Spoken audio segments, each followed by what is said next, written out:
preparation is this is what he liked to do at his last stop, and this is what his personnel, the strengths and weaknesses of his personnel. Yeah, I think it starts with their players. You got to know who they have coming back, what they can do. Obviously, the culture there is something that will not leave, depending on who the head coach is. It's in the locker room. You watch those guys play, whether it's on defense or offense. I mean, it means a lot to them. So yeah, it feels like we're watching 6 different teams. First games are that way. I'm sure they're watching a bunch of different stuff on us. So it's really all about us. I think it's going to be that way each week, but no more than the first week when you're not really sure what you're going to see. And you just got to adapt and adjust in the game. And that's why we're coaches. That's why we get paid to do this, and super excited for it. Hey, Coach. North Dakota State's a team that likes to use the quarterbacks in the running game a lot. What challenges does that present to your defense? Yeah, they make you play 11 on 11. I can't say enough about their quarterbacks. Obviously, the 2 system last year, Wyoming was very similar if you go back and look at it. I think 7 runs better than you anticipate, and I think 9 is a phenomenal athlete. So we got our hands full. Again, when they go make it 11 on 11, we got to tackle, we got to get off blocks, and we got to play fast. So, again, can't talk enough about the culture that they have built there. Right? You watch those guys get off the ball, whether it's the 1s or the 3s and some of the blowouts. I mean, they had some hell of wins last year, and it's a consistent effort, right? So really phenomenal challenge that we're excited for. Brian, go ahead.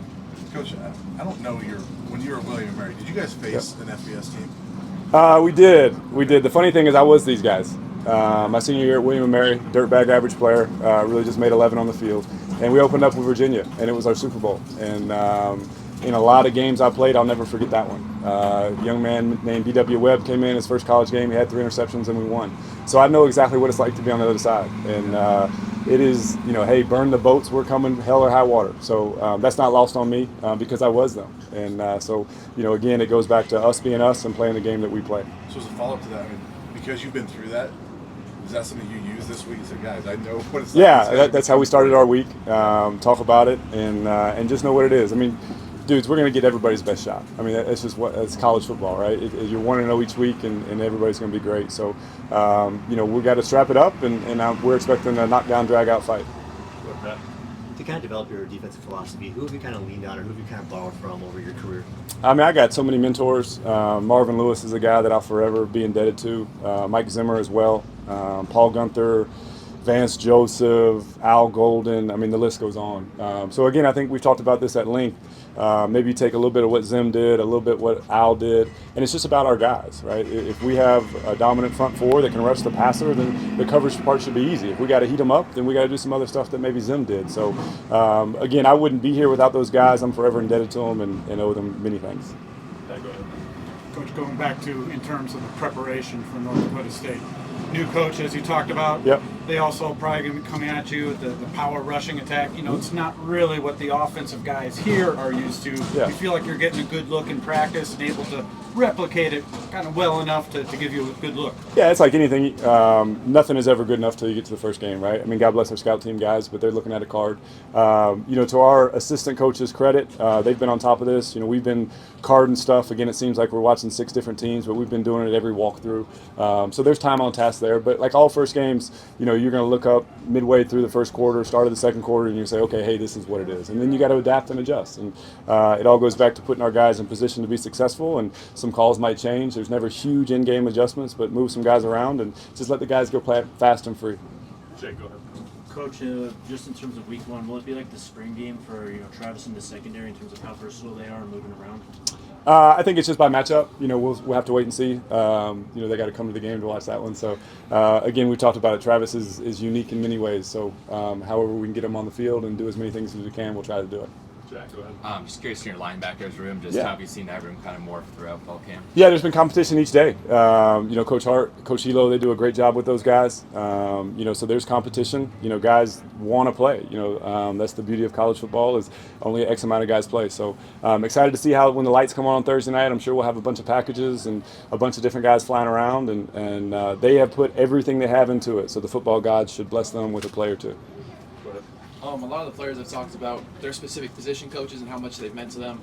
Coach Shermer talked about his connection with Shedeur. Do you have any individual players or a group of guys that you lean on or have a connection with? I'm the one that loves all my kids, but I think just defensively, right? Leaders, who are they? Cam Silman Craig is is just a phenomenal kid, phenomenal leader. Think the world of him. Shane Cokes up front is a guy who's been through the hard times here and has made it out on the other side. Trevor Woods has done a great job, and the list goes on and on. So it means a lot for those guys that have stuck it out, that were here last year, and the newcomers have done a great job adapting to our culture.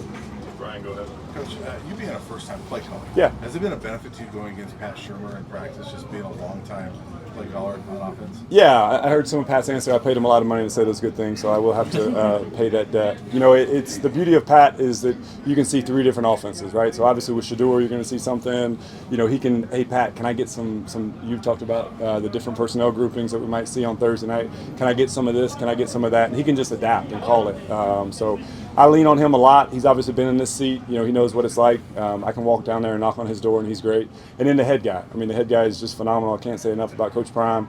If I have anything I need to question, hey, how would you defend this? He's right there. So we have a lot of people that I can lean on in this building, and staff included.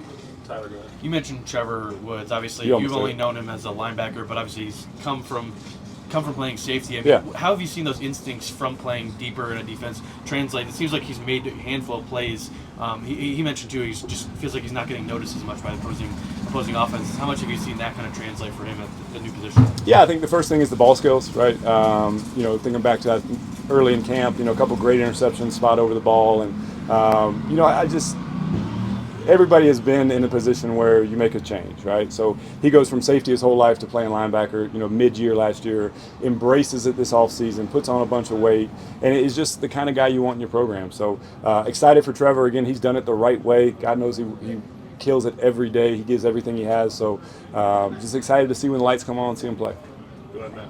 Coach, when Coach Prime met with you originally to discuss this Yeah. position, obviously a huge move for you now Yeah. that you're on the precipice of your first game.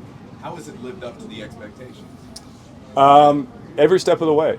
When we first talked about this, obviously I'm a first-time play caller, and it's not lost on me. He took a chance, and every day, he says something else to me that makes me. I'd run through a wall for the dude. He's given me this opportunity. I am forever indebted to him. I can't tell you how grateful I am to be here. My family loves it here. It's a phenomenal honor, and it's a blessing, that one that I won't let down.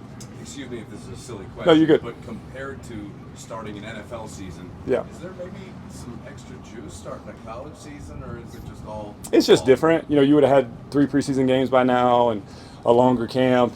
I think we're all tired of hitting each other. We want to hit somebody else.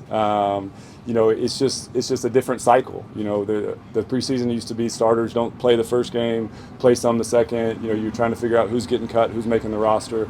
So it's just different, right? No one's better than the other. But Thursday, it won't matter, right? It'll be here. All right, thanks, Coach. Thanks, guys.